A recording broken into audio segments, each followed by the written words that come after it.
What I'm going to try and do today, briefly, is, I don't know what I'm supposed to do with this gavel. I've never had one of these things before. I'm going to try and say some words on the things I've used over the years when I was an amateur, when I ran Magellan. I still use today. I think they make sense. I think they make a lot of sense for investors, and I frankly think it's a tragedy in America that the small investor has been convinced by the media, the print media, the radio, the television media, that they don't have a chance. That they don't, the big institutions with all their computers and all their degrees and all their money have all the edges, and it just isn't true at all. And when they're convinced, when this happens, when this occurs, people act accordingly. When they believe it, they buy stocks for a week, and they buy options, and they buy the Chile fund this week, and next week it's the Argentina fund, and they get results proportionate to that kind of investing. And that's very bothersome. I think the public can do extremely well in the stock market on their own. I think the fact that institutions dominate the market today is a positive for small investors. These institutions push stocks on usual lows, they push them on usual highs. For someone that can sit back and have their own opinion, know something about an industry, this is a positive. It's not a negative. So that's what I want to talk about. And the single most important thing to me in the stock market for anyone is to know what you own. I'm amazed how many people own stocks. They would not be able to tell you why they own it. They couldn't say in a minute or less why they own it. Actually, if you really press them down, they'd say, the reason I own this is the sucker's going up. I mean, that's the only reason. That's the only reason they own it. And if you can't explain, I'm serious, you can't explain to a 10-year-old in 2 minutes or less why you own a stock, you shouldn't own it. And that's true, I think, about 80% of people that own stocks. And this is the kind of stock people like to own. This is the kind of company people adore owning. This is a relatively simple company. They make a very narrow, easy to understand product. They make a 1 megabit SRAM, CMOS, bipolar risk, floating point, data I/O array processor with an optimizing compiler, a 16 dual port memory, a double diffused metal oxide semiconductor monolithic logic chip with a plasma matrix vacuum fluorescent display. It has a 16-bit dual memory. It has a Unix operating system, 4 whetstone megaflop polysilicon emitter, a high bandwidth, that's very important, 6 gigahertz, double metallization communication protocol, an asynchronous backward compatibility, peripheral bus architecture, 4-wave interleave memory, a token ring interchange backplane, and it does it in 15 nanoseconds of capability. Now, if you own a piece of crap like that, you will never make money. Never. Somebody will come along with more whetstones or less whetstones or a bigger megaflop or a smaller megaflop. You won't have the foggiest idea what's happened. And people buy this junk all the time. I made money in Dunkin' Donuts. I can understand it. When there was recessions, I didn't have to worry about what was happening. I could go there and people were still there. I didn't have to worry about low-priced Korean imports. I mean, I just didn't have, you know, I can understand it. And you laugh, I made 10 or 15 times my money in Dunkin' Donuts. Those are the kind of stocks I can understand. If you don't understand it, it doesn't work. This is the single biggest principle. And it bothers me that people are very careful with their money. The public, when they buy a refrigerator, they get a Consumer Reports, they buy a microwave oven, they do that.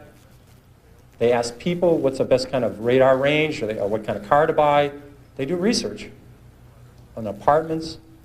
When they go on a trip to Wyoming, they get the mobile travel guide, or California. When they go to Europe, they get the Michelin travel guide. People will hear a tip on a bus on some stock, and they'll put half their life savings in it before sunset, and they wonder why they lose money in the stock market. And when they lose money, they blame it on the institutions and program trading. That is garbage. They didn't do any research. They bought a piece of junk. They didn't look at the balance sheet, and that's what you get for it. And that's what we're being driven to, and it's self-fulfilling. The public does terrible investing, and they say they don't have a chance. It's because that's the way they're acting. I'm trying to convince people there is a method. There are reasons for stocks that go up. Coca-Cola, this is very magic. It's a very magic number. Easy to remember. Coca-Cola is earning 30 times per share what they did 32 years ago. The stock has gone up 30-fold. Bethlehem Steel is earning less than they did 30 years ago. The stock is half its price of 30 years ago. Stocks are not lottery tickets. There's a company behind every stock. If a company does well, the stock does well. It's not that complicated. people get too carried away. And first of all, they try and predict the stock market.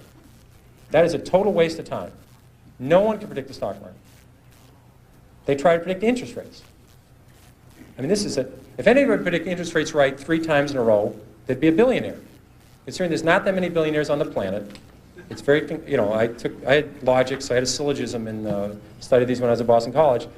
There can't be that many people who can predict interest rates because there'd be lots of billionaires. And no one can predict the economy. I had a lot of people in this room were around in 1981 and 82 when we had a 20% prime rate with double-digit inflation, double-digit unemployment. I don't remember anybody telling me in 1981 about it. I didn't read, I studied all this stuff. I don't remember anybody telling me we're going to have the worst recession since the Depression. So what I'm trying to tell you, it would be very useful to know what the stock market is going to do. It would be terrific to know that the Dow Jones average a year from now would be X, that we're going to have a full-scale recession, or interest rates are going to be 12%. That's useful stuff. You never know it, though. You just don't get to learn it. So I've always said, if you spend 14 minutes a year on economics, you've wasted 12 minutes. And I really believe that. Now, I have to be fair. I'm talking about economics in the broad scale, predicting the downturn for next year, or the upturn, or M1 and M2, 3B, and all these M's. I'm talking about economics. To me, is when you talk about scrap prices. When I own auto stocks, I want to know what's happening to used car prices. When used car prices are going up, it's a very good indicator. When I own hotel stocks, I want to know what hotel occupancy is about. When I own chemical stocks, I want to know what's happening to the price of ethylene. These are facts. If aluminum inventories go down 5 straight months, that's relevant. I can deal with that. Home affordability, I want to know about when I own Fannie Mae or I own a housing stock. These are facts. They're economic facts and there's economic predictions. And economic predictions are a total waste. And interest rates, Alan Greenspan's a very honest guy. He would tell you that he can't predict interest rates. He could tell you what short rates are going to do in the next 6 months. Try and stick them on what the long-term rate will be 3 years from now. He'll say, I don't have any idea. So how are you, the investor, supposed to predict interest rates if the head of the Federal Reserve can't do it? So I think that's, but you should study history, and history is the important thing you learn from. What you learn from history is the market goes down. It goes down a lot. The math is simple. There's been 93 years a century. This is easy to do. The market's had 50 declines of 10% or more. So 50 declines in 93 years. About once every 2 years, the market falls 10%. We call that a correction. That means, that's a euphemism for losing a lot of money rapidly. But we call it a correction. And so 50 declines in 93 years, about once every 2 years, the market falls 10%. Of those 50 declines, 15 have been 25% or more. That's known as a bear market. We've had 15 declines in 93 years. So every 6 years, the market's going to have a 25% decline. That's all you need to know. You need to know the market's going to go down sometime. If you're not ready for that, you shouldn't own stocks. And it's good when it happens. If you like a stock at 14 and it goes to 6, that's great. You understand the company, you look at the balance sheet, and they're doing fine, and you're hoping to get to 22 with it. 14 to 22 is terrific. 6 to 22 is exceptional. So you take advantage of these declines. They're going to happen. No one knows when they're going to happen. It would be people tell you about it after the fact that they predicted it, but they predicted it 53 times. And so you can take advantage of the volatility in the market if you understand what you own. So I think that's the key to element. Another key element is that you have plenty of time. People are in an unbelievable rush to buy a stock. I'll give you an example of a well-known company. Walmart went public in October of 1970. 1970 went public. Already had a great record. It had 15 years performance, great balance sheet. You could have waited 10 years saying you're a very conservative investor. You're not sure this Walmart can make it. You want to check. You see them operate in small towns. You're afraid they can only make it in 7 or 8 states. You want to wait till they go to more states. You keep waiting. You could have bought Walmart 10 years after they went public and made 35 times your money. If you bought it when they went public, you would have made 500 times your money. But you could have waited 10 years after Walmart went public and made over 30 times your money. You could have waited 3 years after Microsoft went public and made 10 times your money. Now, if you knew something about software, I know nothing about software. If you knew something about software, you would have said, these guys have it. I don't care who's going to win, Compaq, IBM. I know who's going to win Japanese computers. I know Microsoft, MS-DOS is the right thing. You could have bought Microsoft. Again, I'm repeating myself, stocks are not a lottery ticket. There's a company behind every stock.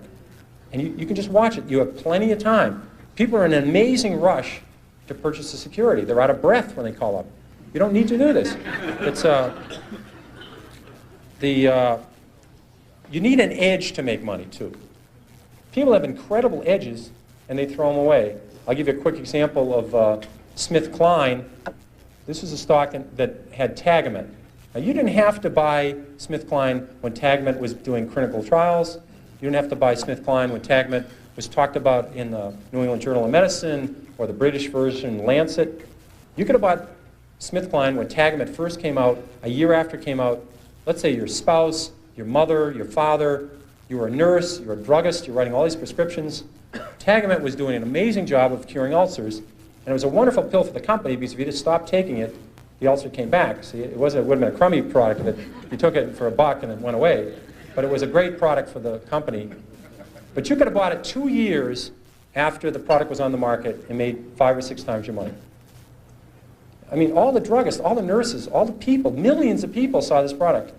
And they're out buying oil companies, or drilling rigs, It happens. And then 3 years later or 4 years later, Glaxo, even a bigger company, it's a huge company, a British company, brought out Zantac, which was a better, at that time, an improved product. And you could have seen that take market share, do well. You could have bought Glaxo and triple your money. So you only need a few stocks in your lifetime. They're in your industry. I think of people, if you'd worked in the auto industry, let's say you're an auto dealer the last 10 years. You would have seen Chrysler come up with a minivan. You've seen, if you're a Buick dealer, a Toyota dealer, Honda dealer, you would have seen the Chrysler dealership packed with people.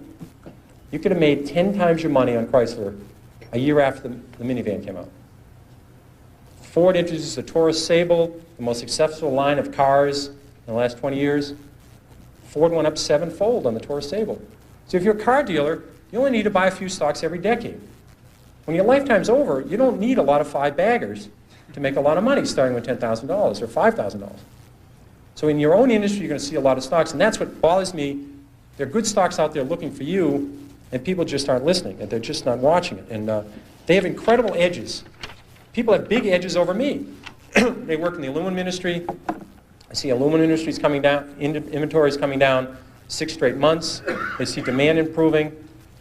And in America today, it's hard to get an EPA permit for a bowling alley, never mind an aluminum smelter. So when aluminum gets tight, you just can't build 7 aluminum smelters.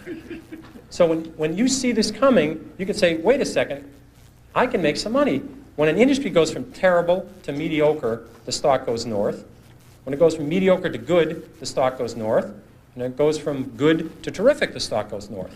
There's lots of ways to make money in your own industry. You can be a supplier in the industry, you can be a customer.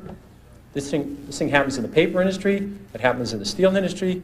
It doesn't happen every week, but if you're in some field, you'll see a turn, you'll see something in the publishing industry.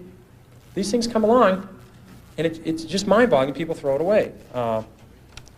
One of the things I find a rule, a couple of rules I want to throw out that I find useful, excuse me, is a lot of times people buy on the basis the stock has gone down this much. How much further can it go down? I remember when Polaroid went from 130 to 100. People said, "Here's this great company, great record. If it ever gets below 100, just buy every share." And it did get below 100. A lot of people bought on that basis, saying, "Look, it's gone from 135 to 100. It's now 95. What a buy!" Within a year, it was 18.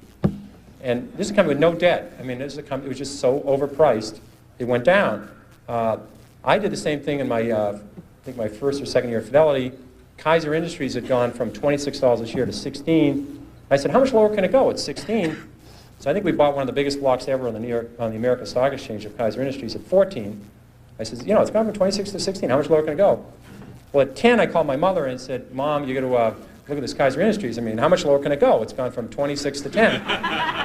Well, it went to 6, it went to 5, it went to 4, it went to 3.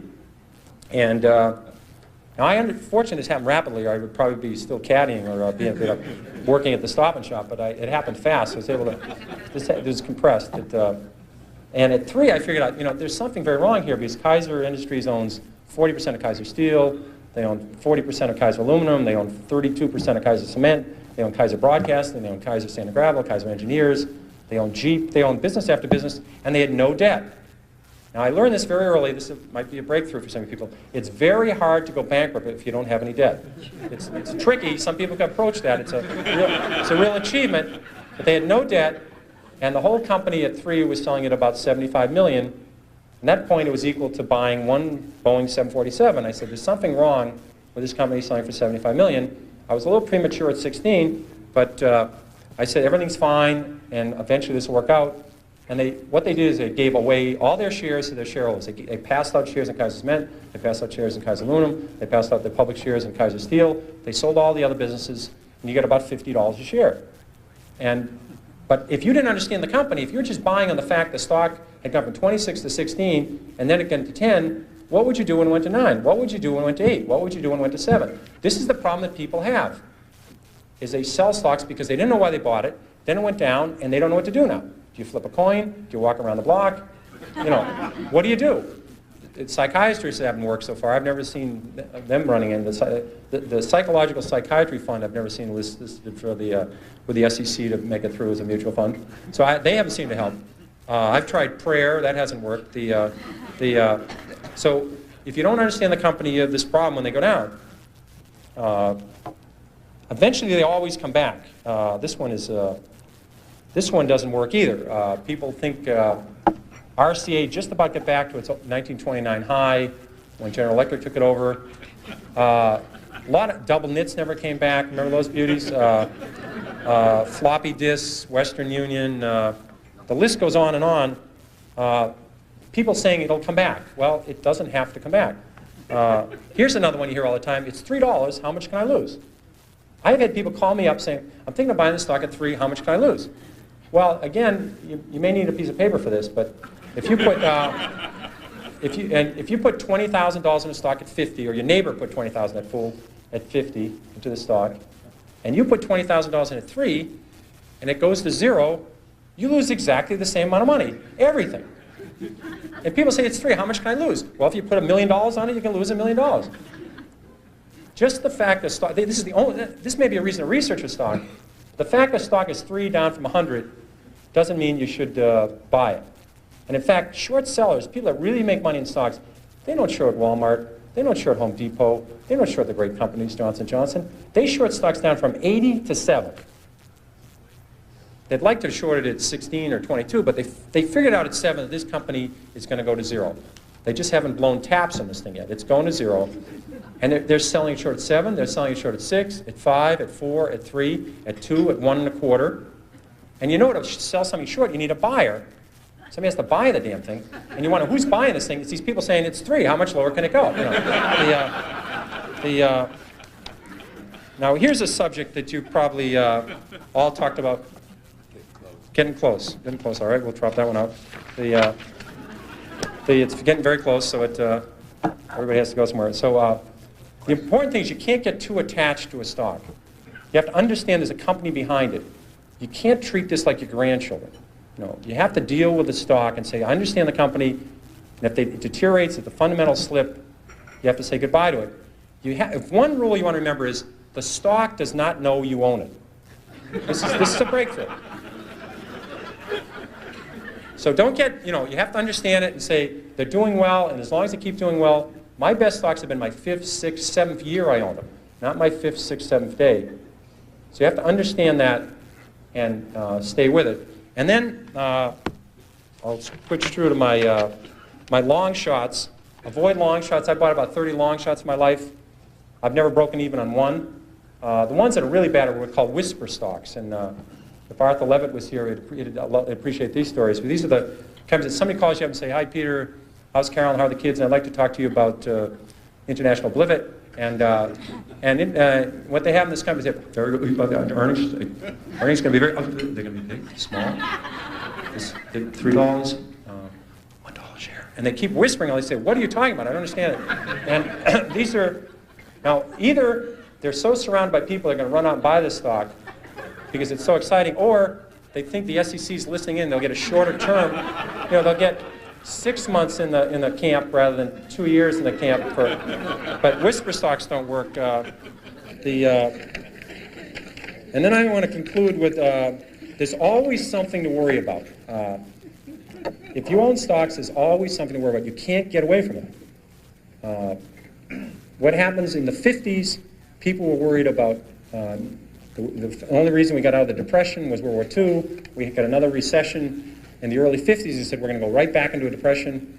People were worried about a depression in the 50s, and they worried about nuclear war. I mean, back then, you know, the little warheads they had then, they couldn't blow up McLean, West Virginia, or McLean, Virginia, you know, or Charlestown.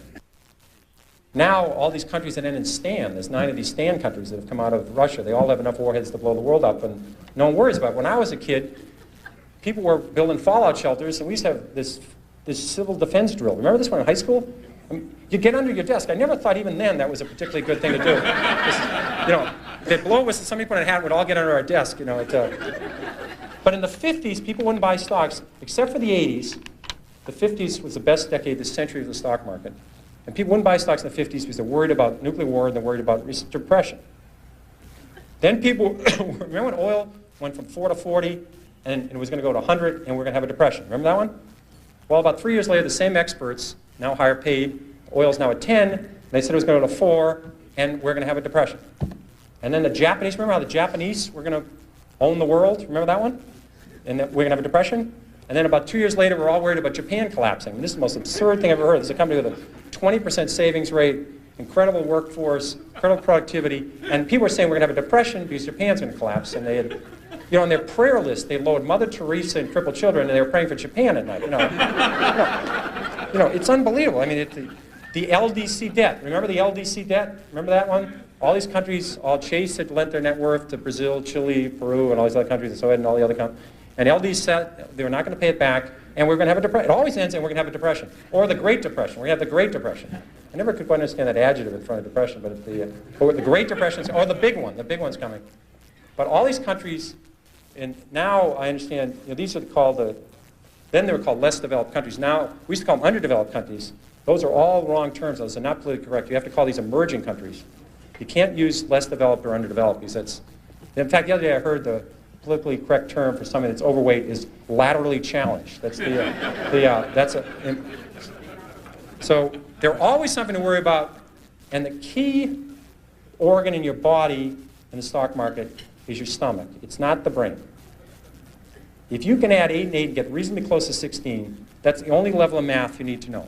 You don't know to need the area under the curve. Remember that quadratic equation and an integral calculus and the area under the curve? I mean, whoever cared what was under the damn curve? I mean, you know, but you had to study this. You don't need this in the stock market. So all you have to know is you're going to see, it's always going to be scary. There's going to be always something to worry about.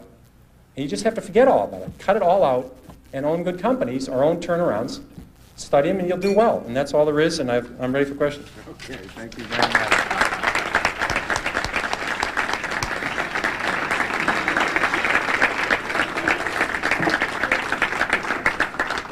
When managing a portfolio, do you pay much attention to the activities of Congress and the regulators? Did Ed Markey put this one up? I'm not sure. I spend zero time thinking about what's happening down here in Washington, and I spend little time thinking what's going on in Russia or China. I just deal with facts. When the economy's going down, when the economy's going the wrong way, I can deal with that. This whole health care reform bill drove a lot of drug stocks down to low levels, and I could say to myself, well, 60% of Johnson & Johnson's earnings are outside the United States. Their pharmaceutical drug business is all on patent. Nothing's coming off patent. They only have 5% of sales from one product, which is Tylenol, which is already an over-the-counter drug and it's growing overseas. I says, why is this stock gone from 58 to 36? And these companies are already dealing in Japan and overseas with they already have the government controlling pharmaceutical prices. They've dealt with it. So I deal with facts. They might, this year, I thought it was very likely you'd have a bill passed on health care. It didn't happen. They drove the stocks down, but I think the stocks would have rebounded anyway, even if the health care bill was passed. So I don't deal with what's happening in Congress or what's going to happen in the future. I just deal with what's happening in the economy and what's happening in the companies I call.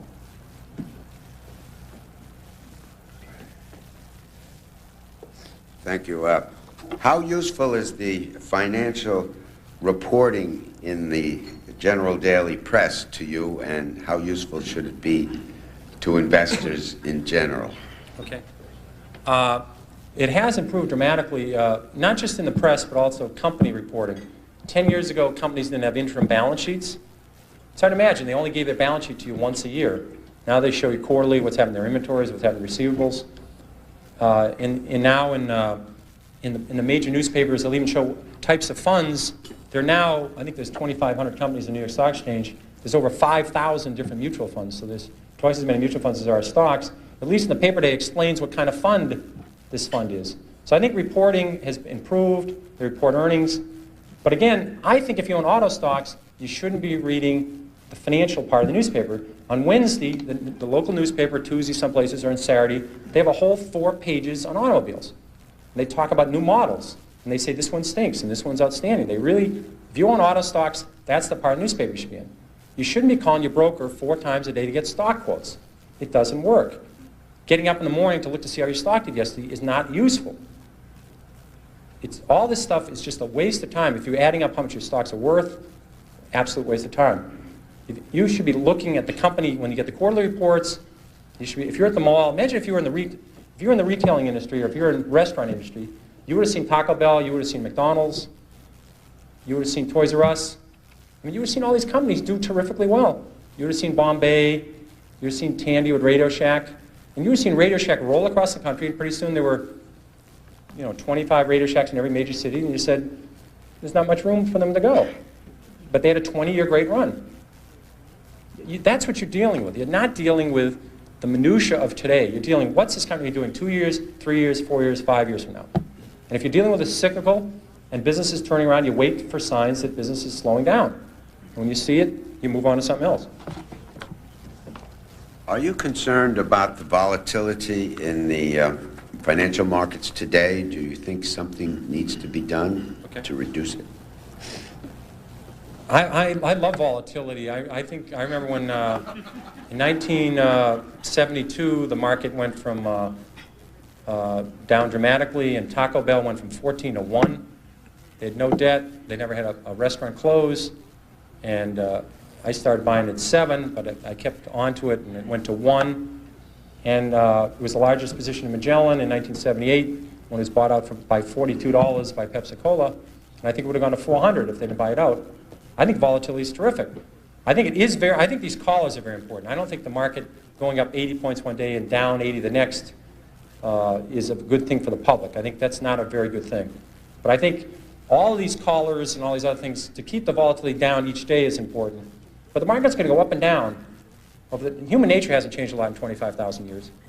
And some event will come out of left field, and the market will go down or the market will go up. So volatility will occur, and markets will continue to have these ups and downs. I think that's a great opportunity if people can understand what they own. If they don't understand what they own, they can own mutual funds, try and figure out mutual funds they own, and keep adding to it. Basically, corporate profits have grown about 8% a year historically. So corporate profits double about every 9 years. The stock market ought to double about every 9 years. So I think the next market's about 3,800 today, 3,700. I'm pretty convinced the next 3,800 points will be up. It won't be down. The next 500 points, the next 600 points, I don't know which way they're going. So the market ought to double in the next 8 or 9 years. It ought to double again in the 8 or 9 years after that. Because profits will go up 8% a year, and stocks will follow. That's all there is to it. We're in the month of October. Beware of the month of October, the witching month for the stock market. What do you see as the outlook for this month, and when do you think the Dow will hit 4,000? Okay. October has always been a special month. I remember in 1987, I was very, I was very convinced that the market was not in trouble, and I didn't worry about things. And Carol and I had planned this great golf vacation to Ireland, and we were going to visit one course and stay at a little house and visit another, go all along the west coast of Ireland and play golf. And we left on a Thursday night, and the market went down 55 points that day, which was not too good. And the next day we got to Ireland, because of the time difference, we'd completed our day, and I got back to the hotel and I called in. The market had gone down 112 on Friday. And I said to Carolyn, I think if the market goes down on Monday, we're going to have to go back. And And so we stayed there for the weekend, and on Monday the market went down 508 points, and my fund went from I think 12 billion to 8 billion, and that gets your attention, you know, in two working days. You know, I said at the end of this week I'd be have no fun. Now there wasn't a lot I could do. I mean, here I was on Monday because the market didn't open. You know, by 12 o'clock it was in Ireland. It was still 7 o'clock in New York. So we did spend that day, and we played around golf in the morning, and then we went somewhere and sort of watched the market deteriorate. And I did come back. There wasn't nothing I could do. I mean, just nothing I could do about it. But I think my shareholders, if they called up and they said, "Well, what's Lynch doing?" They say, "Well, he's on the 6th hole, and he's, you know, he's even par up to now, but he's in a trap. This could be, you know, this could be a triple bogey here. This could be a big inning." And I don't think that's exactly what they want to hear. As though I could do something about this damn thing. So I came back home and suffered with everybody else, and fortunately, I was very consistent. The market went down when I ran Magellan. On 13 years, the market went down 9 times, and every time the market went down, Magellan went down. I was 9 for 9, and you know, because it's very important. This is another one of these numbers you ought to write down. If you put $1,000 in a stock, all you can lose is 1,000. I've done that several times, and but if you're right, you can make 5,000, 10,000, 20,000. So this business, you don't have to be right 1 out of 2 times. You can be right 1 out of 4. As long as the times you're right, you know the company's doing well, you know they're doing a great job, and you add to it, or at least you don't sell it, which is a terrible tragedy. So you can make more money on the upside. So I just wrote those out, and I will now flip a coin to tell you where the market will go to 4,000 this year or next year. Heads means it goes up. It's a 2-headed coin. The market will go up in the next year. That's it. That's all I ever know about the stock market. Well, we have, as you can imagine, many questions about where people should put their money. I'm going to divide it into 2 parts, if you can address it. This questioner intends to put $1,000 yearly into my 4-year-old daughter's education fund. Where should I put it? Invested 1. The other just covers everybody else. What are some of your current market favorites, and why? Well, on the first one, and this is important whether you're investing for a 4-year-old, a 14-year-old, or a 74-year-old. You have to say, what am I going to do when the market goes down? Because I've had audiences like this, larger audiences, and I'll say, how many people in the room are short-term investors? I've never had anybody ever raise their hand. I mean, everybody in the world is a long-term investor until the market goes down. And like in 90, I remember 1990. 1990 was so much scarier than 87. 87, the market just fell down, and you call up companies and said, our business is terrific. We're about to announce a stock buyback, or we're already buying back our stock. Business is great, and we can't figure this out. But in 1990, you had Kuwait invaded. You had the banking system really on the ropes. I mean, really close. You call up a company and they said the business was slowing down. We sent 500,000 troops to Saudi, and we were about to fight what people thought was the, remember this, it was the 4th largest army in the world, and they were the toughest army in the world, and this was going to be a terrible war, and that we ought to sit them out. Remember the theory, the big theory, there's a lot of people in this city saying, we ought to wait them out. You know, we'd still be waiting there at 120 degrees with our 500,000 people. I mean, I think Bush made an incredibly brave decision on the information he was getting to go in there and knock them out, or we'd still be there. But that was an ugly time, and that was very scary. And the public stood up. Some people learned from 87, and they stood throughout that and said, I'm confident about the next 5, 10, 15 years of this country, and they hung in there. So I would say if you want to buy a small growth fund, or you want to buy a balanced fund that's part bonds and part stocks, you put so much money in, put more in every year, you'll be very pleased in 10, 20, 30 years. Stocks will beat the hell out of money markets. They can beat the hell out of bonds. No group of, you think of it, any corporations, McDonald's, any of these great companies, Marriott, you name it, they've never got together and said, geez, you know, we're really doing well. Why don't we raise the coupon on our bonds? You know, those bondholders have been really loyal. We've been given 8%. Why don't we raise it to 9? You know, but companies like Automatic Data Processing, they do payroll. It's an amazing, prosaic company. 32 years of higher earnings. 32 years of double-digit earnings growth. We've had recessions, we've had wars, we've had changes in Congress, changes in the Supreme Court. 32 years of up earnings. So, I mean, that's what you're relying on. Johnson & Johnson, 30 years of up earnings. I mean, these are General Parts, 42 years of up earnings. Emerson Electric, 38 years of up earnings. You don't see companies like this in other parts of the world. So I think that's what you buy when you buy a fund. You're buying a bunch of good companies. And the second question was what again? Just your... the stocks. Well, I think the financial area has been hurt heavily in the stock market. I think that's an attractive area. Stocks like Chemical or Travelers or Citicorp or Bank of Boston or Fleet or Shawmut, Fannie Mae, Freddie Mac. These stocks have all come down. Their business is terrific. They've improved their balance sheets. They're selling at multiples half or one-third lower than the general market. I think the cyclicals. I think we have a chance for the cyclicals for the first time in a long time. The steels, the papers, the aluminums, the chemicals. I mean, it's their turn to come to the plate, and there's going to be a good time the next... we seem to have an economy recovering in Latin America. Brazil is turning around. These are facts again. When you hear these facts, these countries are really... India, I've been visited India. Things are really improving in India. Europe had the worst recession since the Depression. There's 18 million people out of work. 18 million people out of work in Western Europe right now. And the economy's starting to slowly turn. Japan has bottomed. So I think you're going to see a demand. And commodity prices have been... Aluminum prices got to 30-year low. Now ingot has almost doubled. You're going to see the same thing with linerboard. So you're going to see a very good time for cyclical stocks. And I think the auto stocks are also extremely cheap at 4 or 5 times earnings. I think the economy's going to be, my opinion, from the companies I talk to, in the business I look at, things are not off trend line. These are not extraordinary times. Housing is very affordable. It's not as affordable as it was 2 years ago, but on a 20-year basis, housing is very affordable. Automobiles are very affordable. Consumer durables are very affordable. I think people are going to, and we've added, as you know, I still don't understand when we hear the job growth. We've added, in the recession we lost 1.8 million jobs, and now we've added back 5.8 million, 4.5 million in the last 19 months. So we lost 1.8 and we've added 5.8 back. We're 4 million to the good. Tough part of it is we dropped about 600,000 manufacturing jobs, and we've only brought back 100,000 manufacturing jobs. But there are a lot more people working, and I think that trend's going to continue. And in the decade of the 80s, I think this is key. The decade of the 80s, this is what you hear from the press, this is what you hear from TV. In the decade of the 80s, the 500 largest companies eliminated 3 million jobs.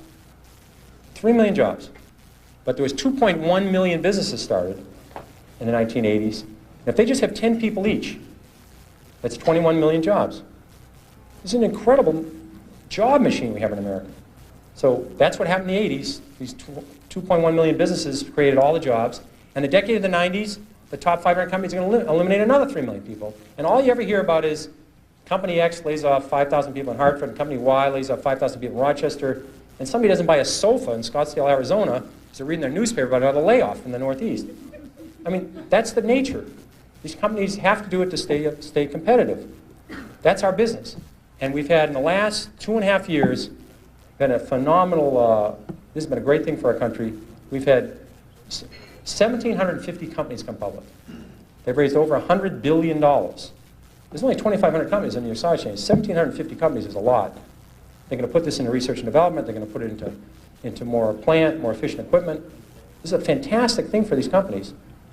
So I think the situation is excellent. The banking system, for the first time since the early 50s, a lot of people have followed the banking industry. The banking system today has more investments on the left side of the balance sheet. You talk about the governments they own, the mortgage-backed securities they own, than they have loans. First time ever since 1951. And they're only making 50, 20, 30 basis points. And they said, love to make loans. The banking system has the highest equity to assets in 45 years. The banking system is ready to go. There's lots of liquidity around. I don't know why people are so depressed about people getting hired all the time. I can't quite figure this out. I don't know. I have never met a banker, anybody in business that likes recessions. I've yet to find these people, you know. So I think it's very good the economy's doing well. Well, speaking of banks, are you concerned about banks being allowed to offer mutual funds and the confusion that creates among investors over whether bank deposits are insured or not insured, or how much is insured, or the whole question of deregulation? Okay. No, I think it's very positive. Banks are be allowed to sell mutual funds because they'll probably sell a lot of Fidelity mutual funds. That's very important. No, but seriously, I think it's very important that people understand when they own a bond fund that bonds can go up and down. Bonds are just about as volatile as stocks. And if they own a 30-year bond fund, that you can lose 25, 30% of your money very fast, even though they're government bonds. People have to understand this. There's an incredible rate of illiteracy in our public, and all they ever hear about is what happened today to Bristol Myers going up $2 or $3, what happened to Dow Jones. They don't get to learn anything about America. And people at some point in their career are presented, they're near retirement, they're given $450,000, $500,000 because it's an early retirement. They have no experience. They don't know what a bond is, they don't know what stocks are, and they have to make a decision in 30 or 60 days or they have a big tax consequence. These people have had no experience learning about the stock market. It's a tragedy. So I think anything we can do to educate the public, if you can convince people, if they understand the volatility of the stock market, I'm not saying anybody should buy a stock. I'm just saying if you purchase a stock, you ought to do certain things. If you purchase a stock and do certain things, you will do better. If you're not ready to do those things, you should keep your money in the bank. Keep your money in a money market fund.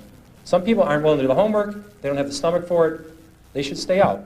They're not doing anybody any good by taking half their life savings and putting in the stock market. Or they've been lucky enough to save $50,000 or $60,000 to send their kids to college, and one's going to start in a year, and they're going to take all that money and put it in an equity mutual fund with a one-year horizon. That's doing no one any good. So I think the more, whether it's the banks that explain it, the brokers that explain it, anybody that does, and we're working on this at the SEC is working very hard on this to explain to people the nature of these products. If they understand them, they'll do better with it. More information, the merrier. Fidelity's launching a major study. It'll be out the end of this year on retirement.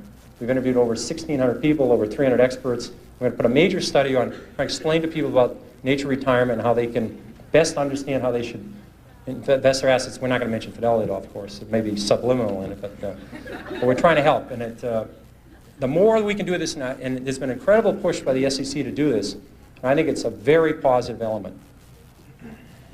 A couple of questions about that.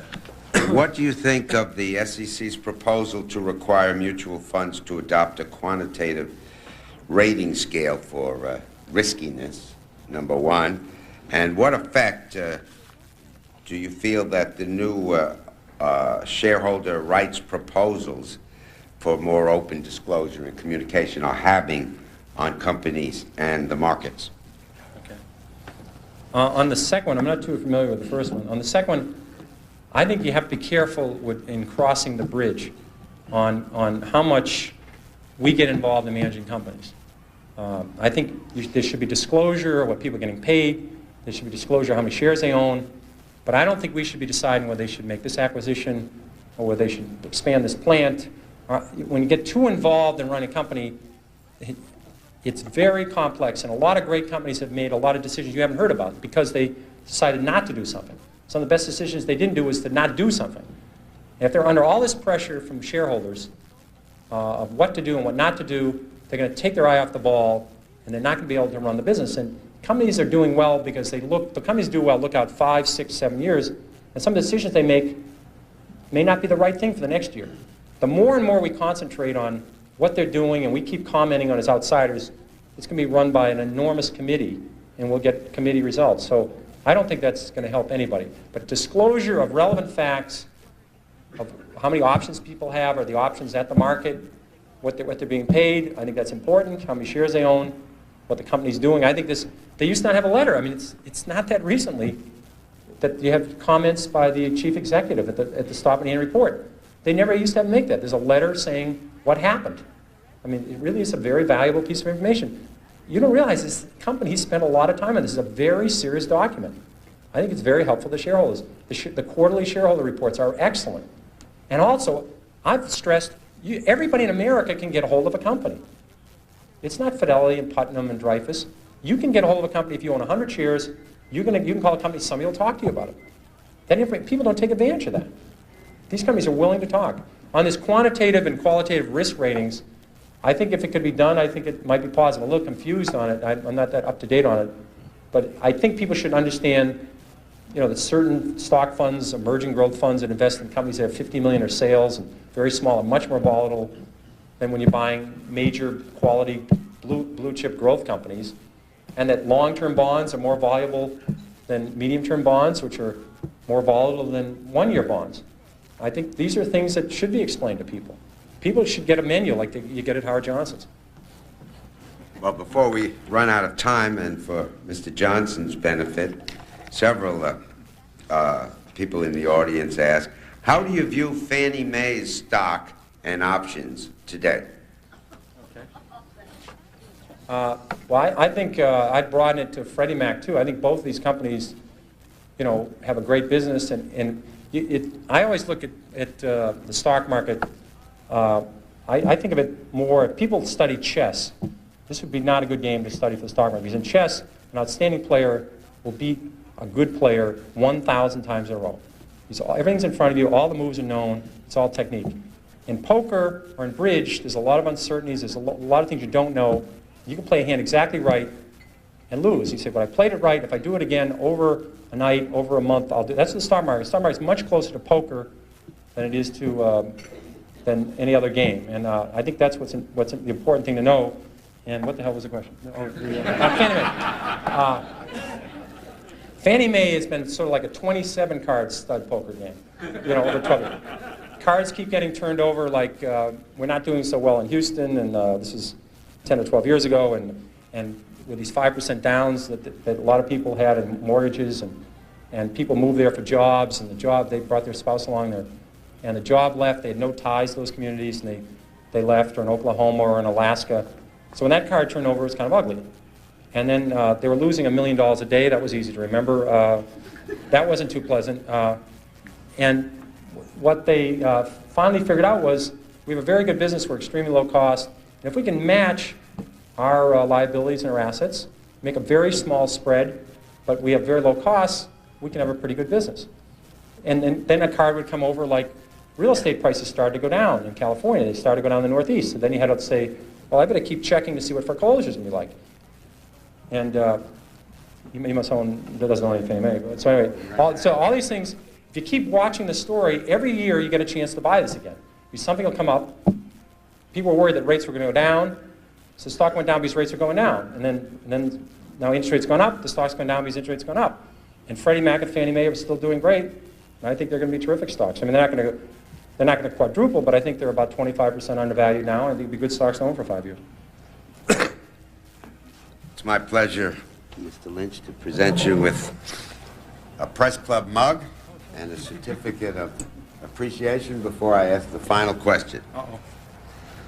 Try to drink coffee.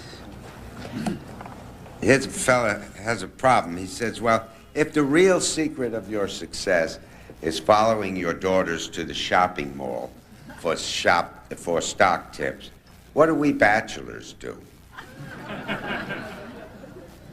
Well, I think on the weekend, I think one of the reasons people get so depressed is they get away from children. On the weekend, they read all these magazines, they read the newspapers, and they can become economists, and they get so depressed.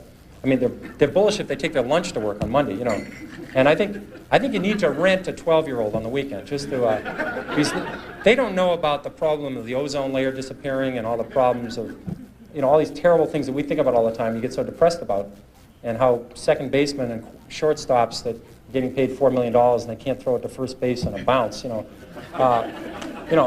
I think you need to find a 12-year-old and rent them for the weekend and follow this boy or girl around and see where they're shopping. And our kids love Body Shop, and I bought it, and I think it's going to be a good stock. And our oldest daughter, Mary, liked Ann Taylor, and she had to dress up to go to work she was working in the summer at a consulting firm, and she thought Ann Taylor's prices were good and the quality was good, and it was a great stock tick. And my wife, Carolyn, who was till we had these 3 kids, she's an extremely good shopper, and she almost got a black belt in shopping. She didn't fit, because of the children, she didn't quite finish that, but she's a very good shopper, and she's given me some great tips too. So I think you either have to use your spouse, or you have to go out on your own. I had this biggest position in my fund one time was Hanes, which owned Legs, and was a huge stock, and it was bought eventually by Consolidated Foods, and it was the best division of Consolidated Foods. But it's my biggest position, and they had a monopoly on this legs, and legs is a really big hit. And I knew somebody would come along with a new product, and it was Kaiser Roth introduced no nonsense. And I was worried that this thing was better, and I couldn't quite figure out what was going on. So I went to the supermarket, and I bought 62 pairs of no nonsense, different colors, different shapes. They must have wondered what kind of house I had home when I was going back. But I brought it in, I brought it to the office, and I passed out to anybody, male or female, anybody wanted these things, just take them home and tell me how it is. And they came back in about 3 weeks, and they said, it's not as good. And that's what research is. That's all it was. And I held on to Hanes, and the stock was a huge stock. So that's what it's about. Thank you.